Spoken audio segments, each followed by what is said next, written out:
Domnevno sta Združene države Amerike in Iran v torek dosegli premirje. Združene države Amerike bi prenehale bombardirati Iran. Iran bi prenehal pošiljati drone in balistične rakete na bližnje ameriške zaveznike. In, kar je najpomembneje, Iran bi ponovno odprl Hormuško ožino. Zdaj je imel Iran zelo drugačen pogled na to, kaj pomeni odprto, kar je vključevalo, citiram, usklajevanje z iranskimi oboroženimi silami in ob ustreznem upoštevanju tehničnih omejitev. Zanimivo je, da se zdi, da te tehnične omejitve vključujejo tudi plačilo pristojbine. In zagotovo ne v dolarjih. Morda wani, morda kriptovalute. In to je zagotovo ponovno prišlo v ospredje, ko je Iran naslednji dan razglasil, da je ožina spet zaprta. Ne glede na to, tehnično odprta ali tehnično zaprta. Cestnina ali brez cestnine, rezultati niso bili spodbudni. Podatki o tem so zelo nezanesljivi, vendar je v sredo šlo mimo približno 5 ladij. 4 so šle skozi v četrtek in medtem ko čakamo na dokončne petkove številke, so morda boljše, a zagotovo ne bodo dobre. Vse to se dogaja, ko prihajamo do sobote in pogajanj med Iranom in Združenimi državami v Pakistanu. Torej, kako lahko imamo premirje, ki temelji na ponovnem odprtju ožine, ne da bi bilo rezultat ponovnega odprtja ožine? No, danes imamo različne težave, ki jih moramo razrešiti. Na vrhu je očitna težava. Očitno pomanjkanje premirja med Izraelom in Hezbolahom. Toda to je del širših prizadevanj Irana, da bi počakal na boljši dogovor, kar zahteva ločeno oceno iranskih možnosti tam. Ne skrbi, Evropa, nisem pozabil nate. O vas bomo govorili kasneje.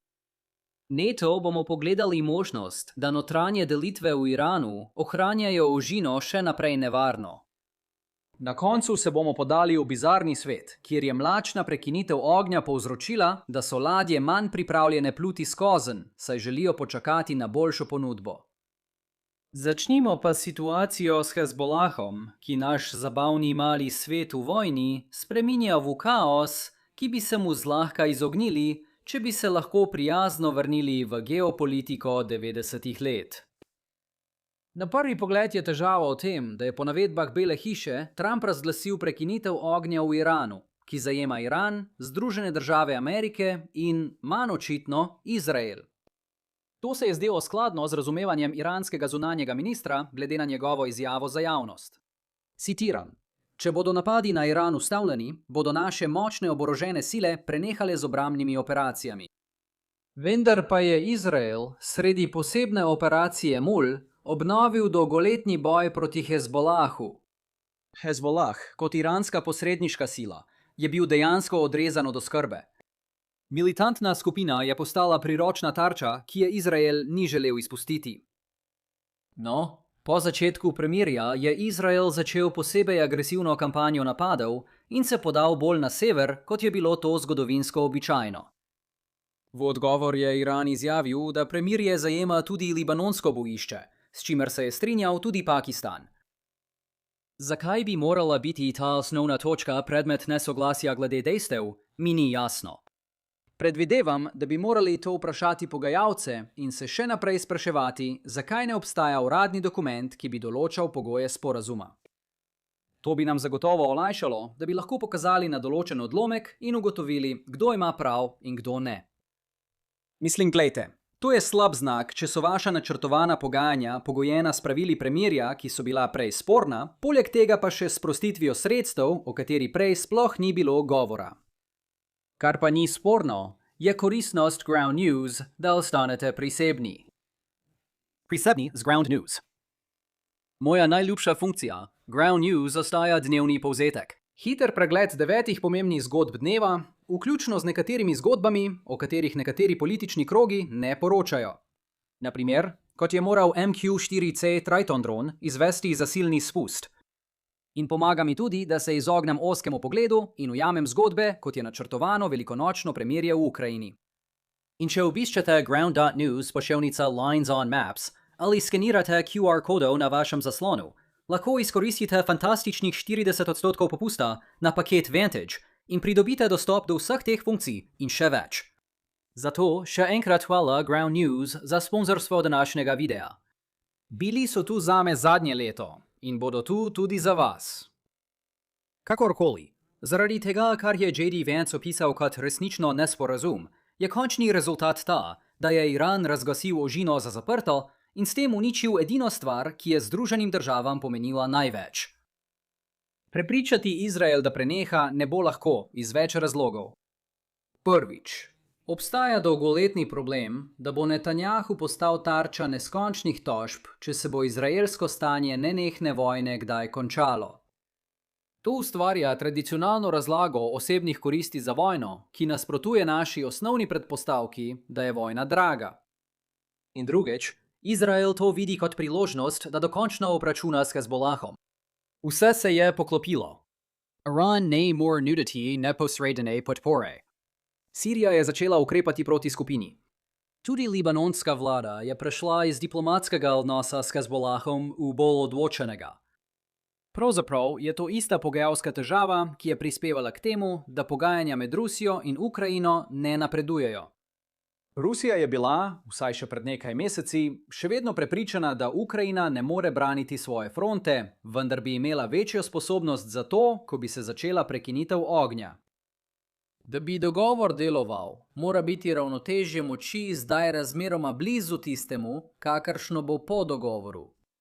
Zato bi morale Združene države, da bi izničile ta izraelski motiv, zagroziti, da bodo kaznovale Izrael zaradi podaljševanja fronte v Libanonu. To je nekaj, kar je treba imeti v mislih, ko se začnejo dvostranska pogajanja med Združenimi državami in Iranom. Ker če Bela hiša meni, da je omejevanje Izraela draga poteza, bodo ameriški diplomati od Irana zahtevali večje koncesije. Srečno vsem, ki poskušajo razrešiti to zmedo. Širše gledano se zdi, da je iranska strategija tukaj vztrajati v upanju na boljši dogovor. Libanon je le ena od manifestacij tega. Poseben problem tukaj je, da Iran zahteva odškodnine od Združenih držav Amerike. Ker se to nikoli ne bo zgodilo, je Iran velikodušno ponudil, da bo še naprej zaračunaval pristojbine namesto neposrednih plačil. Če to postane nova norma, bi to res bila velika ustupka. Plačila bi lahko upravičeno dosegla celo 10% BDP-ja Irana. Nisem prepričan, kako učinkovita bo ta strategija, saj temelji na tem, da je Trumpovi administraciji za Hormuz zelo mar. Zdaj je jasno, da Trumpu je mar za tranzit tankerjev. To je zanj pomemben politični problem doma. Iranski problem je, da želi od Združenih držav odškodnino. Če teh odškodnin ne bo dobil, bo uvedel pristojbino. Toda pristojbina, ki jo Teheran zaračunava tankerjem, ne plačujejo Združene države. Plačujejo jo zalivske države, ki poskušajo izvažati nafto skozi Hormuz, kar jim dejansko zvišuje stroške proizvodnje. Del teh stroškov bodo prenesli na potrošnike, vendar Združene države porabijo le približno 20% svetovne proizvodnje nafte. Posledično se 80% stroškov, ki jih prenesejo na potrošnike, porazdeli med potrošnike nafte drugod po svetu. Posledično je ta pristojbina zelo neučinkovita sredstvo pritiska na Združene države. To bi lahko povzročilo določeno stopnjo prilagodljivosti Bele hiše, vendar to ne bo enakovredno pristojbini, prav zato, ker je strošek za ZDA manjši od pristojbine. Tako, če Iran vztraja pri tej zahtevi, ne bi bilo presenetljivo, če bi Združene države zavrnile dogovor. Zanimivo bo videti, kaj se bo zgodilo potem. Takoj se pojavi vprašanje, ali imajo Združene države ali Iran več koristi od dvotedenskega premora, vendar je to tema, ki je dovolj zapletena, da si zasluži svoj lasten video. Obstaja tudi vprašanje arabskih partnerjev, ki si želijo vstopiti v vojno proti Iranu. Dejansko so pokazali znake, da so na to pripravljeni. Medtem je mogoče, da se Združene države preprosto umaknejo iz regije. Očitno bi bila to velika negativna poteza Donalda Trumpa. Kljub temu bi se kaj takega lahko zgodilo, saj so se zakulisni diplomatski pogovori o tem že začeli. Ključno neodgovorjeno vprašanje tukaj je, kako bi se Evropa odzvala. Očitno je Trumpovo ravnanje pustilo mnoge v Evropi zmedene. Nekatere države, kot je Španija, so aktivno poskušale preprečiti Združenim državam napredek v Iranu. Toda tam, kjer je bilo soglasje, je bilo, da nihče ne bo nadzoroval hormuške ožine, medtem ko so Združene države vodile vojno. Lidite kam tu pelje. Kaj pa, če Združene države ustavijo bombardiranje? Iran pa nadaljuje napade na tankerje. Včeraj sem v videu omenil, da o prisilni moči ožine odloča mnenje tretjih strani. Če države, kot je Francija, menijo, da je Iran tisti, ki ravna nerazumno, potem zaprtje Hormuške ožine ne povzroča političnega pritiska na nasprotnika Irana. Namesto tega se pritisk v celoti prenese na Teheran. Zaradi tega lahko vidite, kako bi lahko nekatere evropske države začele spreminjati svoje stališča.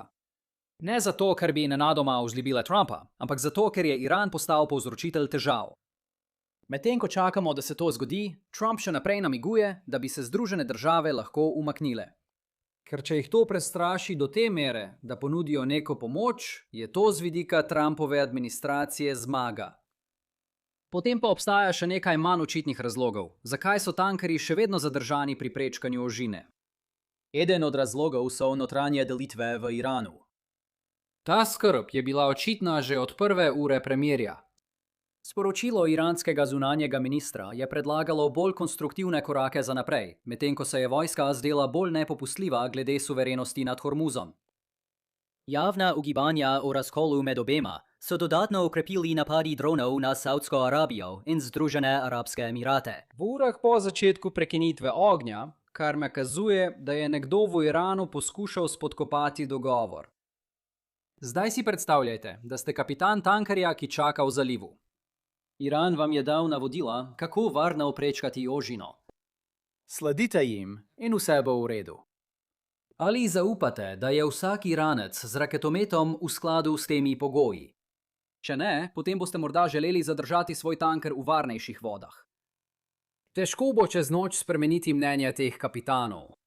Premirje med Izraelom in Hezbollahom bi bil začetek. Potem bi tudi daljše obdobje brez napadov z droni ali balističnimi raketami na arabske države pomagalo. Vendar bo morda potrebna popolna rešitev, preden se promet vrne v normalno stanje, s pristojbino ali brez nje. Čeprav Donald Trump daje prednost hitrim pogajanjem, zgodovinsko gledano traja več mesecev, da se od prekinitve ognja pride do končne rešitve. Nazadnje obstaja možnost, da premirje, čeprav je morda mlačno, spodbuja tankerje, da čakajo. Poleg tega je prav polovičarska narava dogovora tista, ki jih upočasnjuje. Tokrat se vživite v položaj tankerske družbe. Ena od vaših ladij je obtičala v zalivu. Nasplošno želite ladjo spraviti skozi ožino, saj prevaža na stotine milijonov dolarjev črnega zlata, ki vam nič ne koristi, dokler ne pride do kupca. Vsak dan, ko tanker ne pluje, je dan, ko ne prevzema nove pošiljke, verjetno iz manj nevarnega pristanišča. V normalnih okoliščinah bi najem tankerja lahko stal do $100,000 na dan. Če je tanker zasidran 42 dni, to pomeni izgubo $4,2 milijona, kar je več kot dvakrat več od zneska, ki ga je Iran zaračunaval za izplutje. Če združimo vrednost nafte in oportunitetne stroške mirovanja, bi si mislili, da bi imeli lastniki tankerjev veliko motivacijo, da se premaknejo naprej. In res, če se vrnemo nekaj tednov nazaj, je pričakovanje, da se nič ne bo spremenilo, spodbudilo mnoga podjetja, da so stisnila zobe in plačala pristojbino. Vendar, če mislite, da je dogovor tik pred vrati, pravi dogovor, ne polovičarski in ne tak, ki zahteva pristojbino, je bolje, da še malo počakate. Del tega razmišljanja je morda povezan s pogledom na varnostno vprašanje izpred trenutka. Drug del tega pa je morda v tem, da ladjarske družbe ne verjamejo, da lahko Iran še naprej nalaga pristojbine, ne da bi Združene države ponovno začele kampanjo bombardiranja. Če bi si to Iran vzel k srcu, bi v celoti ponovno odprl ožino, kot zahteva premirje, zato ni potrebe po plačilu $2 milijonov. To bi pomagalo pojasniti nenavadno opažanje glede pretoka tankerjev. Zdi se, da jih več potuje tik pred premirjem, kot pa takoj po njem. Tisti, ki so tik pred tem zapustili zaliv, so napačno stavili, da bo konflikt trajal več tednov. Morda so tisti, ki odhajajo zdaj, skeptični, da bo premirje trajalo, zato želijo izkoristiti nekoliko varnejše razmere, dokler še trajajo. Toda preostali čakajo, dokler se ne pojavi boljša perspektiva. In če so tukaj sprejeli napačno odločitev, bodo morda na koncu stisnili zobe in plačali pristojbino. Torej, kakšne so naše ključne ugotovitve za danes? Ne glede na to, kakšen je natančen tehnični status ožine, število prehodov ni videti dobro. Očitna težava so razširjeni izraelski napadi v Libanonu in iransko stališče, da nadaljevanje konflikta tam pomeni kršitev premirja. To je del širše iranske želje, da iz Združenih držav iztrži boljši dogovor. Manj očitno je tveganje, s katerim se soočajo tankerji zaradi notranjih akterjev v Iranu, ki skušajo igrati vlogo motilcev v pogajanjih. In, kar je najčudneje, obet, ki ga je ustvarilo premirje, morda prepričuje nekatere tankerje, da počakajo, dokler se ne pojavijo še ugodnejše okoliščine. Še enkrat hvala Ground News za sponzorstvo današnjega videa. Obiščite ground.news pošiljnica Linux and Maps ali skenirajte QR kodo na vašem zaslonu in si zagotovite izjemnih 40% popusta na paket Vantage. Medtem pa lahko še naprej spremljate videe z več vsebinami o iranski vojni. Če vam je bil današnji video všeč, ga prosim všečkajte, delite in se naročite na kanal, jaz pa se vidimo naslednjič. Skrbite zase.